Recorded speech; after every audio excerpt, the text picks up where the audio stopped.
I am Jme Graham. I am from Spokane, Washington.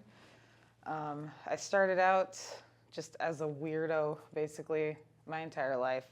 I remember like getting teased in school, always trying to like find a way to either do art or music or something like that. So from then, I kind of fell into almost like the music scene and the rave scene. And in high school, I don't know, I would like walk down the halls and I didn't even look that different, but everyone would like call me a freak or something like that. So I was always kind of drawn to this alternative kind of lifestyle, And I remember like staying up late, and there was this show on MTV called like MTV Oddities. So I'd be watching Beavis and Butthead and freaking The Max and stuff like that. And I remember seeing this like Marilyn Manson video, and he was like super goth and like alternative, and I'm like, oh my God, that's who I want to be, So from there, it kind of like opened this whole world of art, which I had already been involved in just with my family.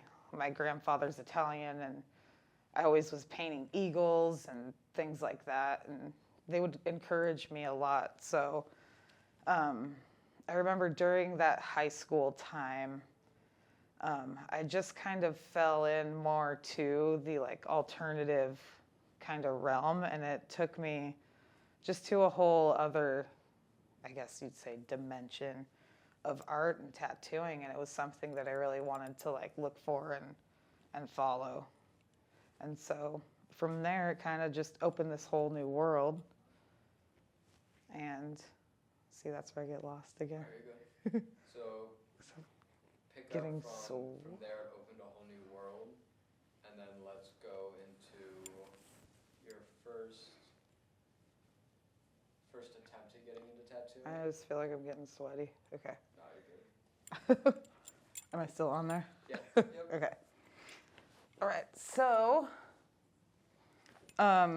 going back, I was at a Christmas family dinner, and my uncle, he always like asked all of us, he's like, what do you guys want to do when you grow up? What do you want to be? And I remember exactly saying, I'm like, I want to be a tattoo artist. I don't really know where that came from or how it came to be. I think it was just that alternative punk raver lifestyle that I was living, where I was just immersed in the arts and kind of trying to meet people in that scene and just be different. So I would, go to all these raves at night. I would like run away. I moved to this place from Spokane out into the woods for high school. And I remember I like didn't want to finish high school. So one day I like just was like, that's it. I quit. I'm giving up. And I went and hitchhiked to Spokane to get out of like this hick town that I was in. And so hitchhiked to Spokane, and I'm like, that's it. Somehow I still graduated. And then, so I had to go back to Spokane, graduated. And the second I graduated, I just went straight to Seattle, because that's where, more of the art was, and there were huge, bigger raves there, and people that I felt like I could connect with more. And back then, Seattle was just this really, it was like a more grimy kind of like underground art scene. And I knew that's where I wanted to be. So I moved there. I'm just like broke as shit. Don't know what to do. I'm just doing art. I'm like skateboarding all around town, drinking 40s, selling my art, dumpster diving, doing all this crazy shit. But at the same time, like meeting, all these musicians and like-minded artists. And the whole time I'm, going around meeting people who were tattooing at the time. And they were all these like heavy hitter tattooers like Jack Matisse and, this shop Apocalypse. And I remember looking at them and I'm just like, God, they're so cool. I just want to be like them. But then there's me, just this like annoying kid, basically, you know. And so I'd go around asking, and they'd always be like, no, no, you know, not taking me serious. So I just kept doing art. And I had moved in to this, it was like a punk warehouse. It was underneath where Dark Age is now on like 12th and Pike. And it was insane. We were underground. We weren't allowed to live there, so we illegally were kind of like made these little spots to sleep in. I was sleeping in this plywood box that we called the coffin. One of my other friends, he had like hung this board from chains from the ceiling, so if like anyone would come in, like we could just hide in these little boxes. And from there we would have like crazy metal shows, a lot of stuff like that. And so I met a lot of like artists and tattooers that way too. And you know, I would go bug all these guys every day, and they'd always just tell me, you know, you don't need to do that, like just get on with your life. And I'm like, I knew that was something that I wanted to do. So from there, I was just going to grindcore shows. I would skateboard down, and there was this, it was a pizza place, and it was on 2nd Avenue, right downtown, and it was called 2nd Avenue Pizza. And I'm so broke, I'm just going down, and the person working, I asked them if they would trade me some pizza for this piece of art, because I was just like starving and stealing and dumpster diving and everything. And she was like, yeah, totally. And that's where I met my friend Rain, who is still my friend to this day. So she just supported me. She's like, yeah, you can come, you can spray paint the room in the back. And I remember like spray painting that room with no ventilation. So I'm spray painting like all these crazy like drippy faces. There's like a grindcore band playing, and everyone's just getting high as fuck. Like, I'm like, oh, I guess there's no windows back here. So from then, I just met more and more people in the scene. And it just kind of, you know, went on from there. I was always in trouble. I was dumpster diving. I was just like stealing, just making anything work, but still sticking with wanting to be an artist and immersing myself in that community. I remember I got to a point where in that warehouse, we were all like getting in trouble. There was this dude, Jack Matisse, who also, he's a very well-known tattooer now, and I always looked up to him. We were having some metal show, and all these skinheads came. And I remember you had to go down this ramp to kind of get into the warehouse. It's still there to this day, but they like redid it, so you can't, it's just like businesses and stuff. So these skinheads come down, they body slam him into the wall, and like it gave him some like crazy brain injuries too. But I remember seeing that, and I'm just like, fuck, I'm like, I want to get out of here. I'm like, this is too crazy. Everyone knows me. Nobody's taking me serious. You know, being a girl back in that time and trying to tattoo, it wasn't the same. Like, you couldn't be part of like the boys club. You had to like really fight for it, but also you were just kind of a joke, or you had to be kind of like slutty and like date a tattooer to get into the industry, which, you know, it's really kind of messed up when you think about it, but it was a fight. Like, it wasn't easy back then. It was this huge boys club. You had to basically degrade yourself in a weird way, like if you wanted to get in. So I would go around Capitol Hill. I was asking like Damon Conklin, Lucky, all of them, you know, I'm like, can I please work? They'd always have some excuse like, no, you don't need to. And because it was a lot tougher back then. So then I'm like, all right, I'm going to move to New York, and I'm going to be an artist. That was a joke, because it doesn't just happen like that. You don't just move there and become an artist. But But I did. I somehow lasted there for 3 years, but I was just working in coffee shops, drinking 40s, skateboarding around, getting arrested, doing graffiti, just a basic like shit show. I don't know, I guess moving there too was more of like a party, and I did not have a real job back then either. So I'm just working at some cafe that I couldn't even get to, riding my bike to work. And I'm like, God damn it. I'm like, I need to get a real job. I can't live broke like this anymore. I'm not tattooing. I'm not doing anything. And I had my friend Dustin. He was my best friend growing up. He was a raver with me. He's like, you should do hair. And I was like, hell no. I don't want to be a hairstylist. I don't want to touch people's hair, you know? And he's like, well, it's artistic, and you're 25. You can get financial aid. So I was like, oh, really? So I'm in New York, and it's hell there. Like, I don't know anybody. I only worked in a cafe. I like lived there when there was like this huge blackout. So I'm just getting drunk on a roof, and a friend from Seattle called, and they're like, hey, there's a blackout. And I'm like, what? I just started drinking. I'm not blacked out. And so they're like, no, there's a blackout, and there's like looting and all this crazy shit going on. And I just knew at that point like I wanted to get out of there, and then looked up doing hair. So I'm like, okay, maybe I'll go to hair school in New York. Being from Washington, I didn't have the credentials. So to get financial aid, you had to go I had to go back to Washington just to be able to get that. So I pack up all my stuff again. I get into hair school, and, I'm back in Washington. I have no idea how I graduated hair school. I was like partying every night. I was still going to shows. I was just, raving in Seattle, still looking to tattoo, hanging out with all these punks. And I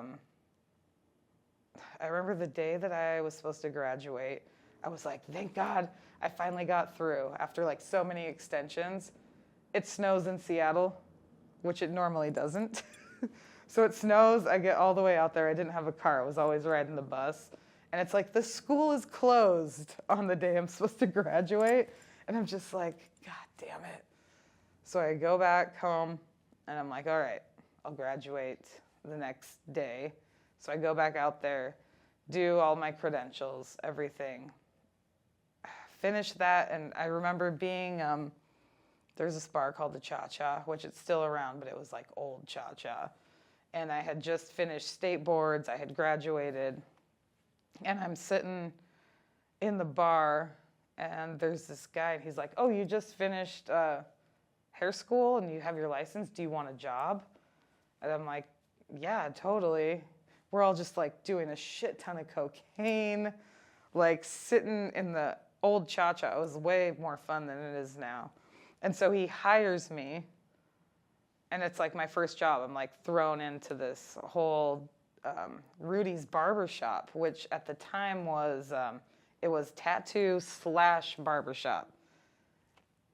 That didn't last long, because they were like noticing, oh wait, if you're cutting people's hair and then there's like someone getting tattooed over here, all that hair is gonna land into like this open wound, So I learned a lot there, though. The tattoo part of that like faded out while I was there. But I learned hair, and I was just like slinging it, learned how to fade, which a lot of people didn't want to, because, girls didn't like doing like short haircuts, I guess. I don't know. But I got good at that, and that's where I met my friend Lisa. And the whole time I'm still looking for an apprenticeship, But I've focused on hair because I'm making money now and doing that. And I think I had worked there like 3 or 4 years. And then Lisa's like, hey, she's like, I know this guy in New Orleans that needs an apprentice. And I'm like, what? I'm like, okay. So that next day I packed up all my shit, and I drove across the country, and I go to New Orleans. and I'm ready. You know, I bring my portfolio, everything, I like dress nice, everything's ready, you know. So I get to the shop, and he looks at it, he's like thumbing through, and he's like, yeah, he's like, this is all right, but now you gotta learn to draw the tattoo. And I'm like, okay. And then he's like, what else do you got going on today? I'm like, well, just this, you know. He's like, all right, why don't you go pick up a broom? And I'm like, okay. And I thought I was just going to interview. I'm stuck there until like midnight, sweeping the same like spot, you know? And I'm like, shit. I'm like, this is what it's like. I'm like, okay, I'll just keep doing it, you know? So I go back the next day. Same thing. It just like gets a little worse. So back then, like the traditional way to tattoo, you were hazed.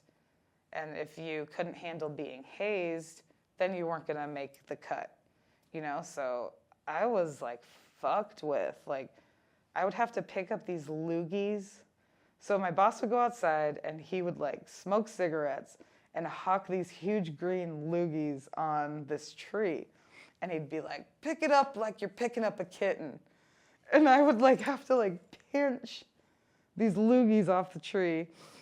And, you know, it was gross stuff like that. Like they'd put black ink in my mouth and I'd forget about it. So all my teeth were black and it'd be all over my face. And they'd draw all over my face and then tell me to go to the store and get them like a soda, you know, something like that.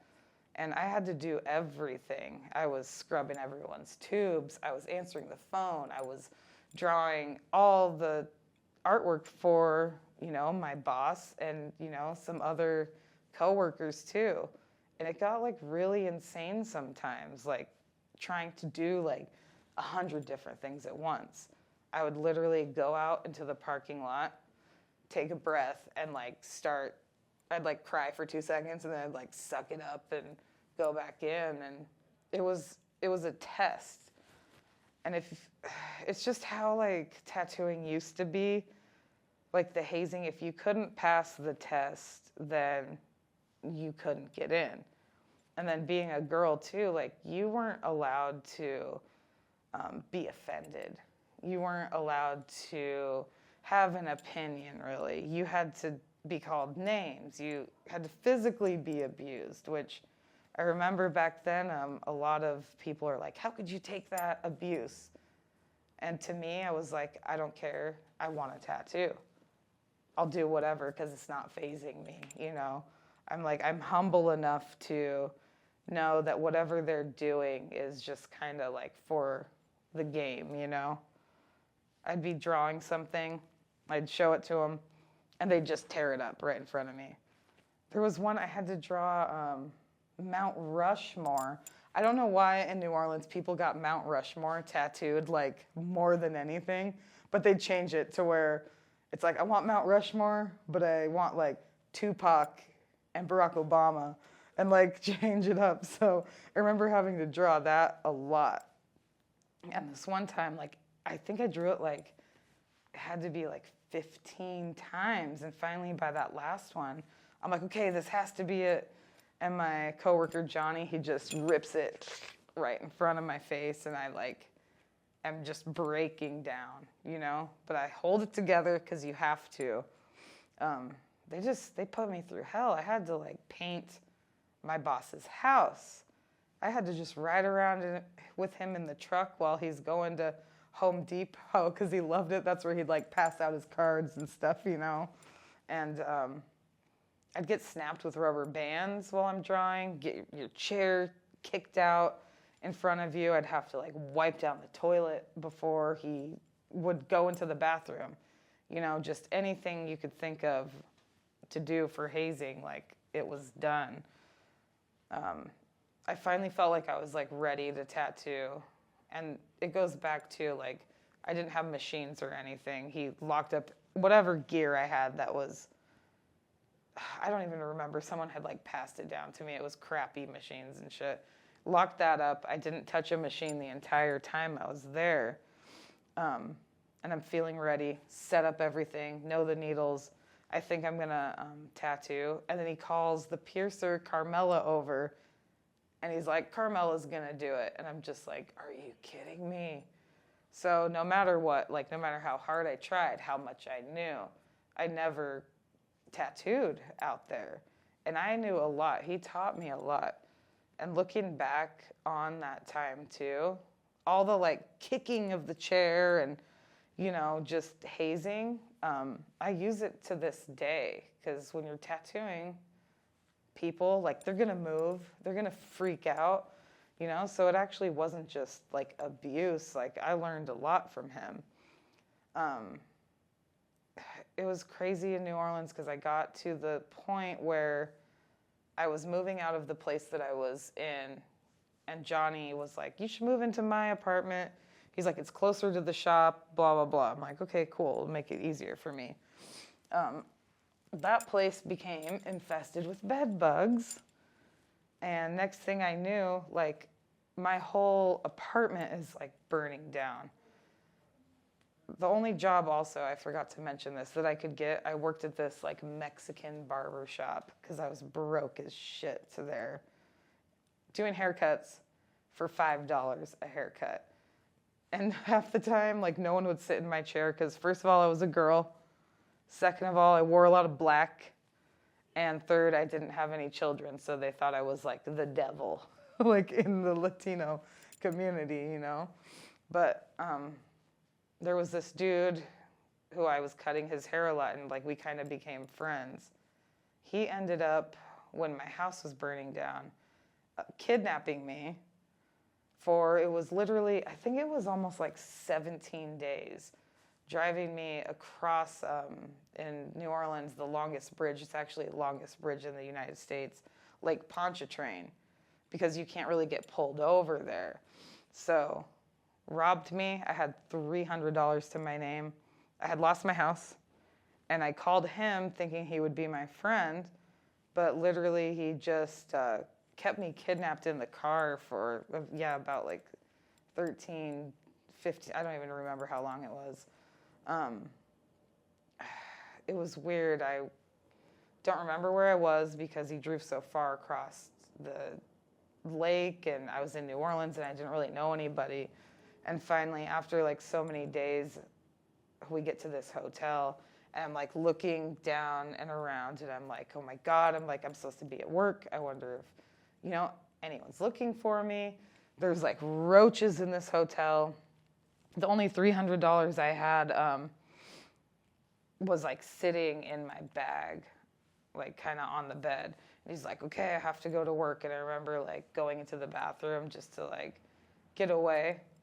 And he goes to work, and that's when I'm like, this is it. I'm like, I have to run for my life. He robbed me. I'm in the middle of nowhere. I get outside and I find like the nearest like Shell station. I call my sister and I'm like, hey, my house just burned down. I don't have any money. Like, I need to come home. So she's like, oh my God.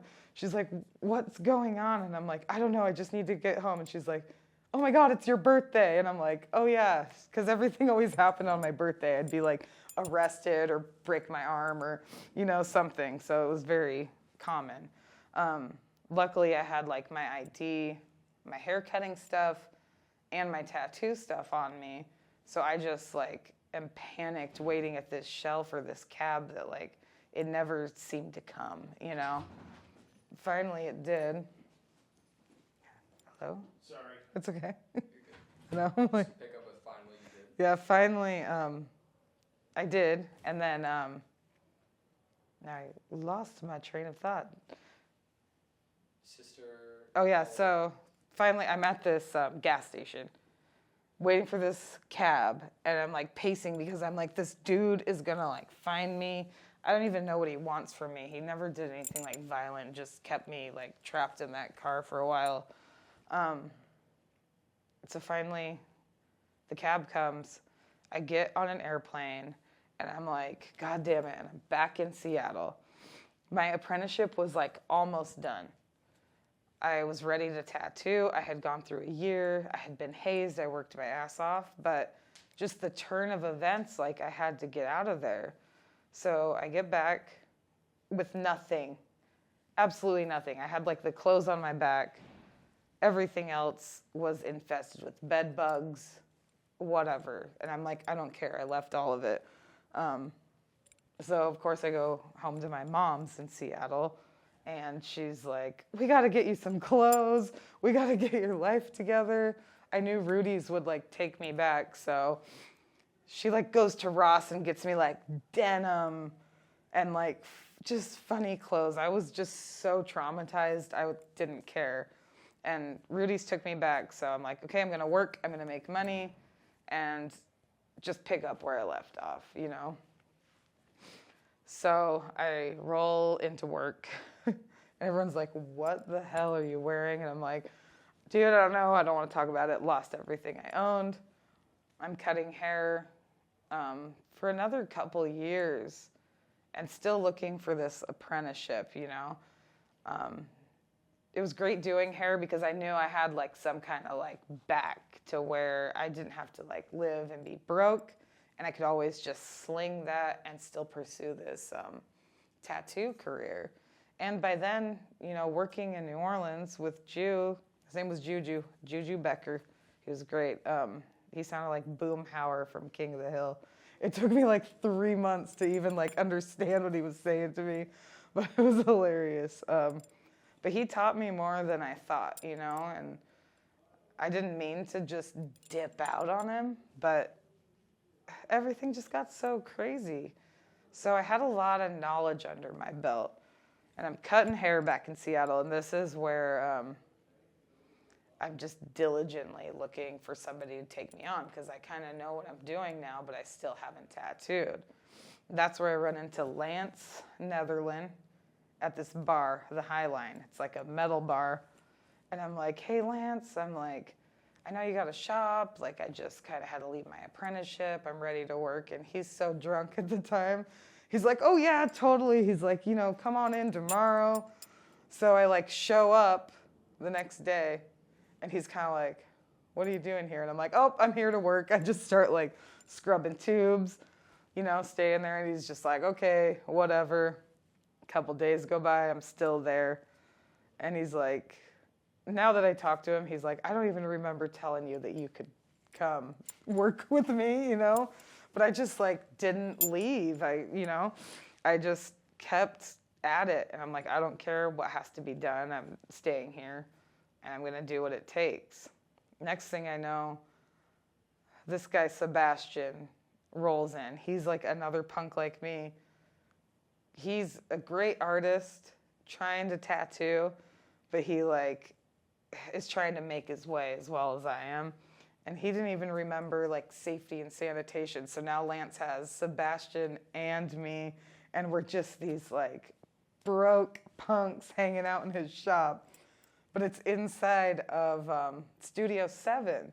So we're trying to like tattoo at the same time going to like crazy metal shows where we're hanging out with Cannibal Corpse and Stephen Percy from Rats and Glenn Benton from Deicide coming into the shop. So no one's really focused, but we're all tattooing. And it was, Lance was the first one that like let me tattoo because he knew my story. He knew what I had been through, and I never left his shop. He's like, shoot, he's like, I don't remember telling you could come here, but it's okay. And I never left. So it was like my birthday, and he let me tattoo my first tattoo, which was like a rose on his leg. And he still has it to this day. And that place was just debaucherous. We would be doing just like drugs and hanging out with bands and God, who knows, like hanging out in the green room. Not a lot of tattooing, but Lance and Jay owned the spot, and they would just continue to haze me. But at that time, it was like a joke at that point, you know, because I'd already been through the hell of it there. And then it just came to a point where Lance was like, all right, you guys, I got offered a job at Slave to the Needle, which is a very, you know, well-known shop. And we supported that. We're like, okay, we're just these like shithead punks kind of like trying to tattoo here. You know, we'd just tease him all the time because he's like old, but he wasn't. You know, I love him. But so it wasn't until then that Lance had left, so we had to find our own way. And I had tattooed with this dude who was a piercer, Chris Cricket Johnson. And he's this big guy with like Slayer tattooed on his head. And he was this piercer. And he was huge in the metal scene too. He was just this big motherfucker. Like you wouldn't want to fuck with him. He calls me up and he's like, yo, he's like, are you tattooing yet? And I'm like, well, kind of, you know. And he gets me a job in Renton at Diamond Tattoo with Magenta Monroe, who is a legend.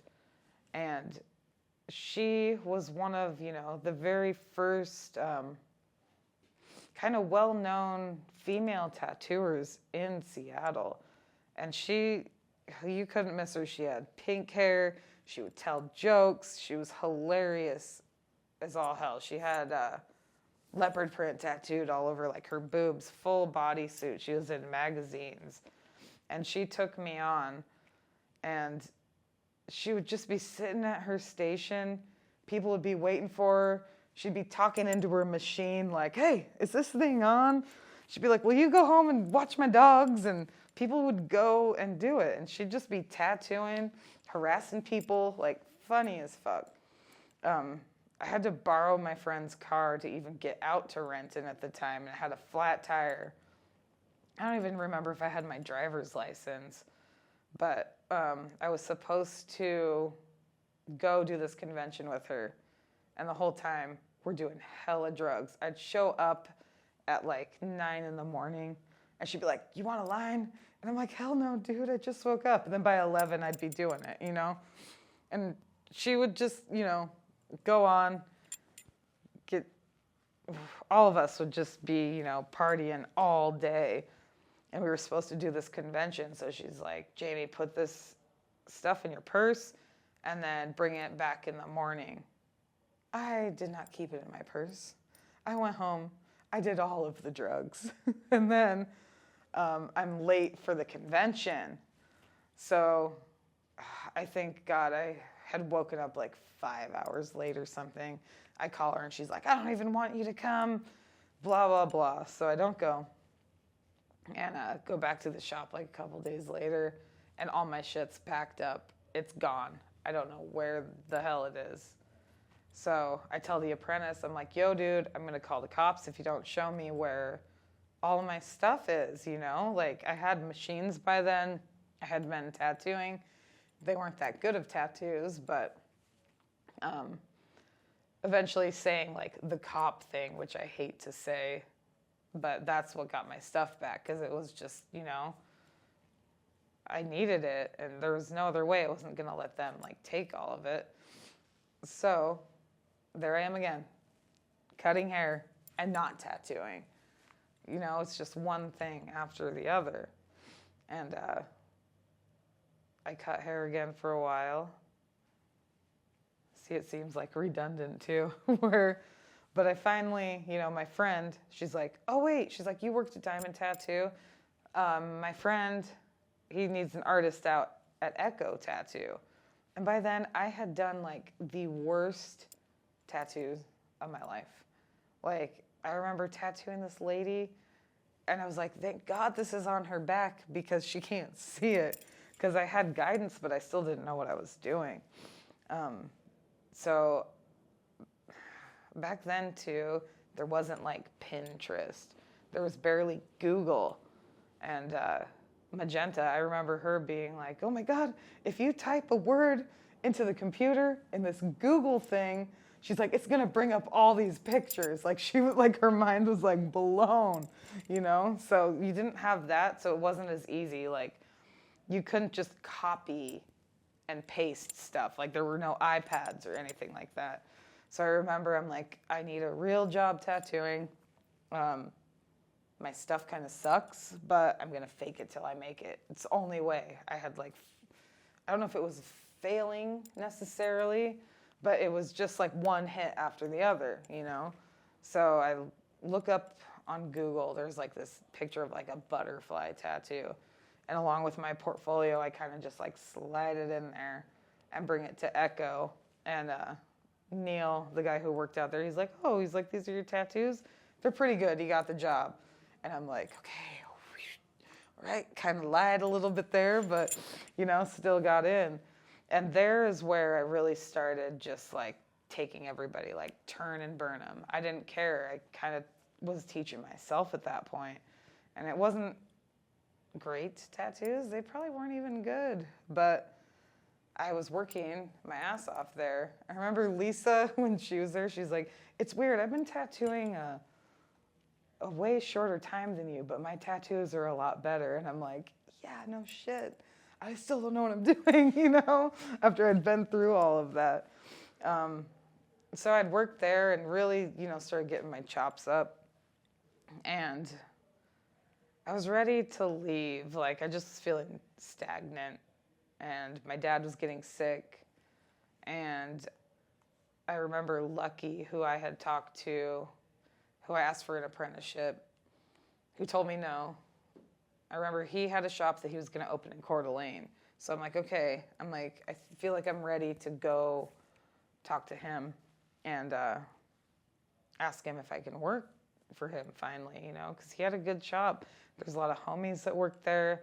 It was well known. It was a great place to be. So I go talk to him, and he's like, yeah, I'll hire you for the Idaho shop. So I'm like, sweet. At the time, Seattle, like, I had left Lance's. It was just into this dark place with like drugs and hustling and cutting hair and kind of tattooing, but not. And I thought it'd be a good opportunity to just go and focus on tattooing. So Lucky was the one that really like gave me the true honest chance, because I kind of had some tattooing under my belt, but also I was done being like hazed, and he just was very supportive.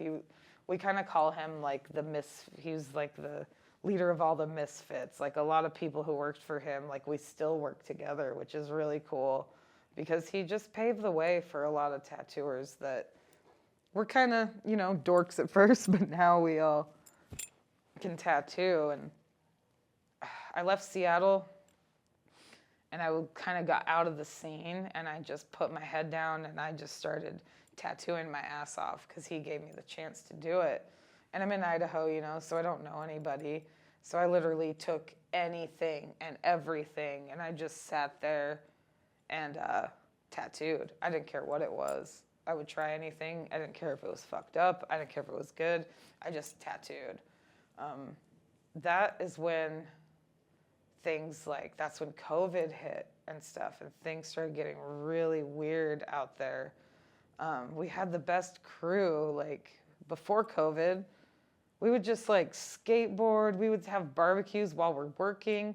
I worked with this huge group of artists, and we supported each other. And it was like the first like time that I actually felt like I was part of a crew, and I was tattooing and kind of getting known for it. And I still had this stigma about me where I was like this witch, and I was a dark person, and so I kind of used that shtick to get me by. But COVID happened and things started getting weird. We stayed open in Idaho like way longer than we should have. And still, the windows were boarded up, and I'm still in there tattooing, and, nobody cared. So a lot of Seattle people were kind of coming over to Lucky during that time to work there, but they're scared. They're like, oh God, I can't shake your hand. And we're in Idaho, and we're like, whatever, like trying to hug each other. And the politics got mixed up. It got really weird. And it came to the point where a gun went off in our shop from one of my coworkers. He's just showing his gun to his client in the back. I'm tattooing my friend Cam, who's like an EMT firefighter. He doesn't even flinch. He's like, oh shit. He's like, do I have to go to work? And I'm like, what was that? And so the gun goes off, scaring clients. All of this. we decide it's not okay as a collective crew, decide to have an intervention. We ask Lucky, we're like, dude, what are you gonna do about it for like the life of the shop and whatever? And he just was kind of far gone. I think he was just kind of tired, kind of over it. He's just like, I don't care. So we were like, all right, time for us all to leave. So we kind of did this like mass exit where my friend Corey, he came up to me, and I looked up to him a lot because he's a great artist, and he's just like a chill dude. He was very inspiring, and he came up to me and he's like, Jme, he's like, you actually are to a point where you could go work wherever you want now. And I didn't believe it because I always like to stay humble, and worked my ass off in the industry. But I listened to what he said, and I was like, all right, if I am, and I'm going to be stuck in Spokane or Idaho, I'm going to go work at the best shop that I can. That's when I went and applied to Anchored Art. And I didn't feel ready, but I felt like if there was a chance and if it was going to be something, then I was going to just shoot for like the best that I could. So at the time, we all wanted to get out of Idaho. It was just getting weird and corrupt. So I applied at Black Horseman with my homie Alex and Anchored Art, and kind of at the same time, Alex, I go talk to him, and he's like, yeah, dude, he's like, you can totally start working tomorrow. So I'm like, okay, I'm stoked. The next day, I get a message from Anchored Art, and Jeremy's wife, she's like, oh, I didn't see your message, but I love your work. I would love for you to come in for an interview. So I go in for the interview. They hire me. And it was this crazy thing because Anchored Art is like the heavy hitter shop of Spokane. Like 10 years open, never had a female working for them. And there were even rumors like, Jeremy is so successful, they'd make all these crazy rumors about him. Like, you have to wear a suit and tie to work for him. And he will come behind you and like check all of your work. And he's half blind and he tattoos with only one eye. Like the craziest things you could think of, there would be rumors about. And one of them was no girls are ever allowed to work there. So I'm like, fuck it. Like, I'm going to just apply and see. The truth is, his wife did a lot of the hiring. She's like, I just never saw a female's art that I liked. You were the first one. Another thing too, he's all about like the respect. And he's like, if you want to come work here, he's like, I'll offer you the job, but you have to go finish your clients in Idaho. And I need to talk to your other boss, and we'll just make it like a cool trade. So all of that happened. I go back to finish my couple of weeks with my clients before my transition.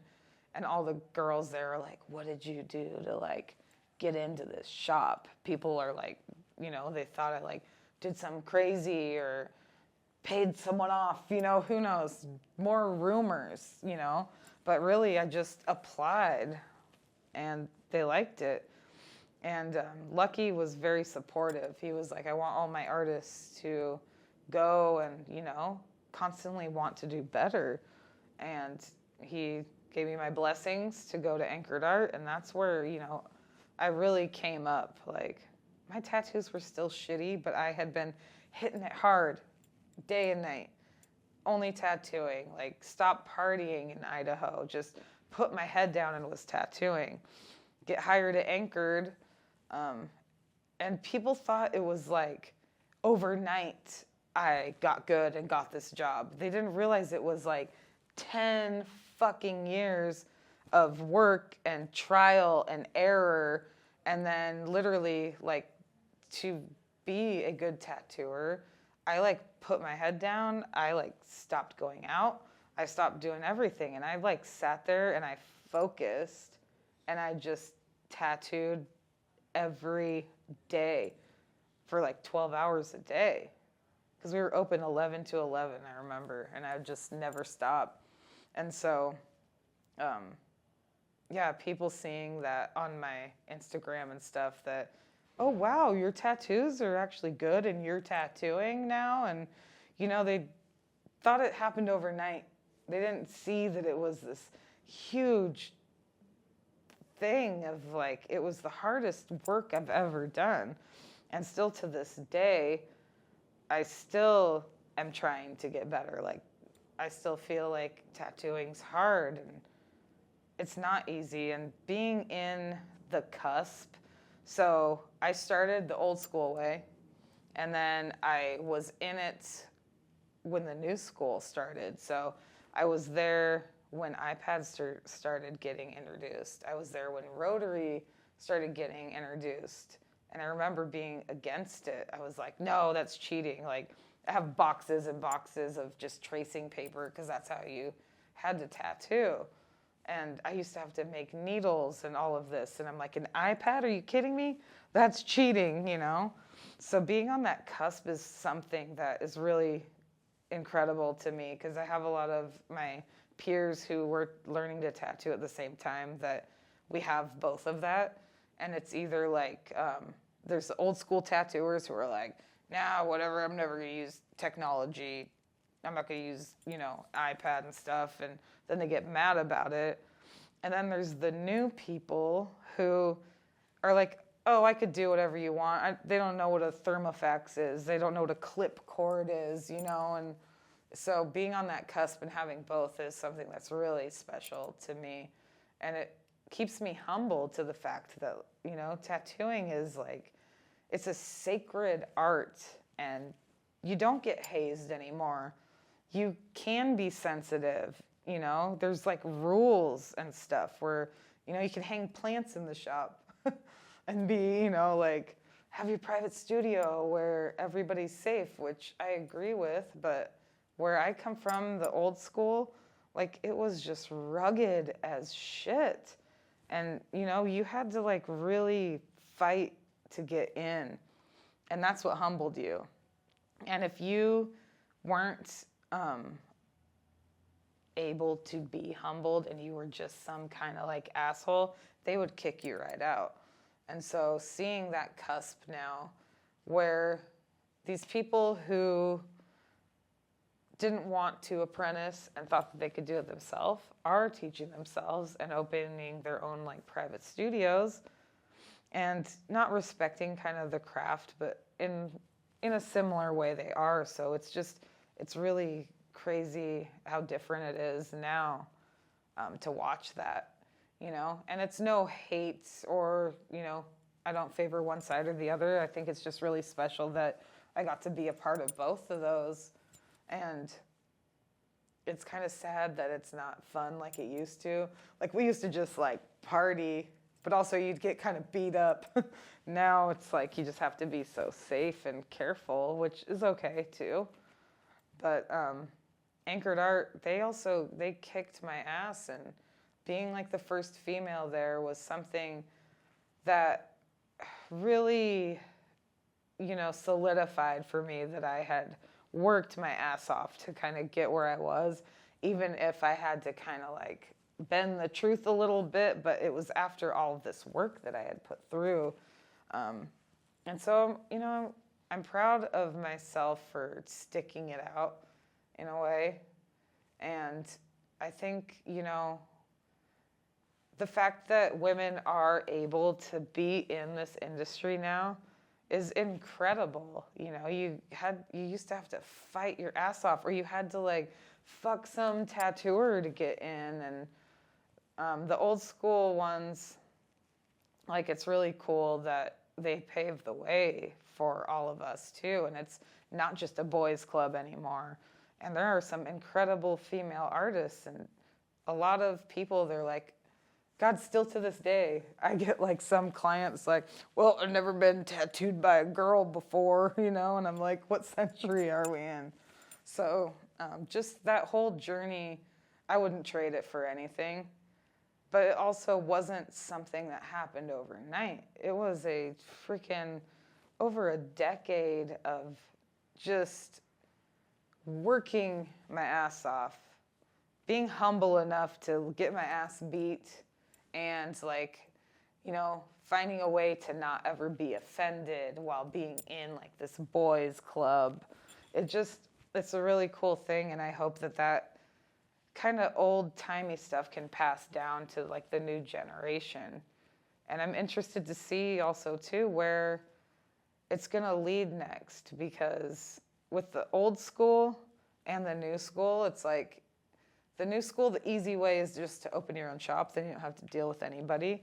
But then the old school, all those people who put all that time in, and those old hardcore days, like that's going to shine through.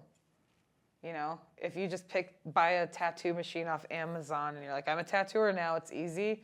I'm excited to kind of see how long it's going to last for some people, especially if you're in it for the money, because it never was like about the money. It's about, the hustle, like 100%, and like being able to get paid to do art. Like I have friends who went to Cornish and stuff, and they're still hustling. And I just hustled tattooing and finally made a living after 12 years or something, but it's not an overnight thing. It's not an Instagram fame type thing. It's still a really sacred craft, and that's what I love about it. And the history too. If you're open to learning the history of it, there's just an incredible timeline of, from Sailor Jerry to Polynesian to, any kind of culture. Tattooing was always there. So it's kind of sad to see that it's become this rock star culture in a way, even though that's what made it fun to begin with. So, but yeah, I think I told it all. What do you... Got a So how booger. many years was it total before you got to tattoo? Oh, you got to get that booger part out. So I started looking for an apprenticeship when I was 15, and I didn't get offered that New Orleans apprenticeship until I was 29. So I can't do math. How much is that? Like 15? I was 15. Well, 15, 16. So I mean, I guess legally saying, I was 18 when I moved to Seattle, and I'm like, okay, I'm gonna find. So 18, to 30, basically.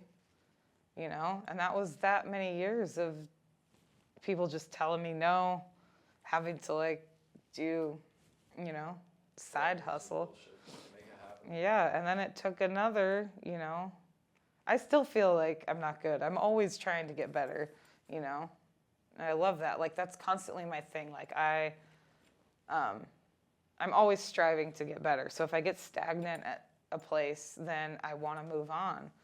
And that's kind of where I think that comes in. That's why I move a lot. Like every 5 years or so, I'm like, okay, I've like kind of felt this out. Now I'm going to, see what else is out there. So You mentioned all the hazing and everything that was involved with tattooing and the old school ideology. yeah. How do you think it's going to impact new school tattooers that aren't going through all this bullshit? Well, I've already seen it happen because I think hazing stopped basically, like right after I was apprenticing. And I worked with some people who they were hazed too, but it affects them where they're sensitive, The fun of like being a tattooer was being able to be a badass, and now everyone just is like offended by everything, and it kind of bugs me because that's what like toughened you up, because you couldn't just like tattooing is like a pirate career. You could tattoo the wrong person and they could sue you. That's why we have paperwork, Their parents could sue you. You could like really go under. Like it's amazing how popular it is now. But yeah, we always would have to, like hide. You give someone a fucked up tattoo, you could be taken down your whole career. So I feel like not having that backbone with being hazed has also taken away just like people being humble. So it's like all these like snotty attitudes walking around because they just think that they could like do everything. And it'll really show who respects it and who doesn't now because anyone can do it. Obviously, it's not brain surgery, but it's a hard job, you know? And I think one of those facts about being hazed was to teach you, it was like Karate Kid, like wax on, wax off, you know? Like, you had to be taught to listen and take your ego down a notch. And that's the thing, they kind of like surpassed, without hazing, it's let the ego take over. And that's kind of where this whole like Instagram thing has come in, and you know, and hazing's gone out, and that's kind of what bothers me. And that's what I liked about it. It's not like you were literally being hurt. It was for a lesson. And yeah, it's just allowed the ego to, you know, take over again, when that was the whole like rule of getting into tattooing in the first place, is like destroy the ego, listen, and then you will learn this amazing craft. So What's a harsh reality about tattooing that people need to know? I would say if you're in it for the money, you are a total idiot, because yeah, you can get to a point where people pay you money, but if you believe that way, then you're missing the whole point. You know, it depends on where you're at and how well you tattoo, and like people are still they're paying for your art. So I just have worked with people where they're like, oh my God, like I tattoo so fast, I need to charge more. And I'm like, what are you talking about? Like, you're just ripping people off. So I think the whole money aspect, seeing all of these, all of our ancestors before us tattooing, and finally taking their whole lives to charge $200 an hour or more. And then just being like, oh, I bought this tattoo machine off of Amazon. I could charge $500 an hour. That's the harsh reality. Like, that's gonna phase out. You have to be able to work with the art that you have to offer, how professional you are, and you know what you're giving people. And so it really bothers me that people get in it for the money, because I never once thought about, I'm going to tattoo to make a ton of money. I wanted to tattoo to be an artist. I didn't care about money, you know? And just watching that through Instagram and YouTube and all of that, you could, you know, make so much money tattooing. I'd like to see that kind of be taken away again. And, you know, God, Magenta, I remember her. Everyone who walked in, she'd be like, what do you want? Why are you wearing a white shirt into the shop? They'd be like, oh, I don't know. And everything was $200. She'd give you a whole sleeve for $200, you know? And now it's like, I charge $350 an hour. You know, it's just, the money part is the evil part, I think. And I just kind of would like to see where that goes, especially too with, you know, there's a recession. All of these new people are opening their own private studios. The shops are getting, you know, kind of like pushed to the side because no one wants to work with each other anymore. And so tattooing's getting slower, and it's more popular now. So you can go anywhere. You could buy a machine on Amazon and tattoo yourself. So I just want to kind of see in the future if that part will kind of die down, and then the actual artists will kind of come back to the forefront, who aren't robbing people and actually doing good art.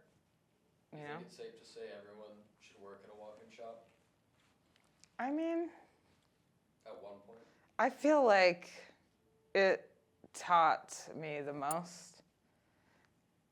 I feel like the camaraderie of that is, you know, the funnest part about that. And I feel like it would do someone good. But then, like I said, it's not like old school times where you're not getting hazed and stuff. But I mean, it just depends on your journey, really. Like my brother, he is a history teacher, and I was like, hey, Zach, will you come out and work the front desk at the shop, you know? So he worked out at Idaho, and he said he learned more working the front desk at a tattoo shop than he has anywhere in life, you know, because it just teaches you to like buck up and you deal with people. And so it's different. Walk-in shops, you get the whole spectrum. You have to talk to different people. You don't seclude anyone, you know, so I can't say yes or no. I mean, if it were up to me, I'd say, hell yeah, go back to the old school and, you know, go through it. Tattooing given your life stability? Oh, it has incredibly changed my life. I was broke my entire life, except doing hair, but when I was doing hair, I made money. But it was just like, I'm like, whatever, I'll buy drugs, I'll buy booze, I'll buy clothes, I didn't care. But it wasn't until like I worked at like the heavy hitter shops, and I was making more than my mom was making being a nurse. And I didn't even see it coming. I just was working every day. Like, that's the craziest thing about tattooing. People think it's just fun and you draw. I literally tattooed all day, 7 hours a day. I would go home, I would sleep, I'd get up at 7, I would draw the tattoo that I'd be tattooing. So you literally don't stop working. It's a job with homework. And people don't realize that, you know? Like, when I was tattooing the most, like, I wasn't going out. I went to work, did my job, had homework, you know, just hustled. And then that's when it really paid off. It wasn't just like, oh, I'm going to hang out at the shop and hopefully something will come up. But it's a full-time job, 100%. And people think it's just this kind of like rock star, I'm going to make money, post on, you know, the internet. But yeah, it amazes me that being in it not for the money and then making the money that I did has paid off in a way, you know, but that can go away at any time too once you don't have clients anymore. And it just depends on how much you put into it as well. You know, you can't expect to go tattoo one client and charge them like $2,000 for 4 hours. So I love that it's given me a chance to be this weirdo that I am, even though, you know, I'm just a very normal person.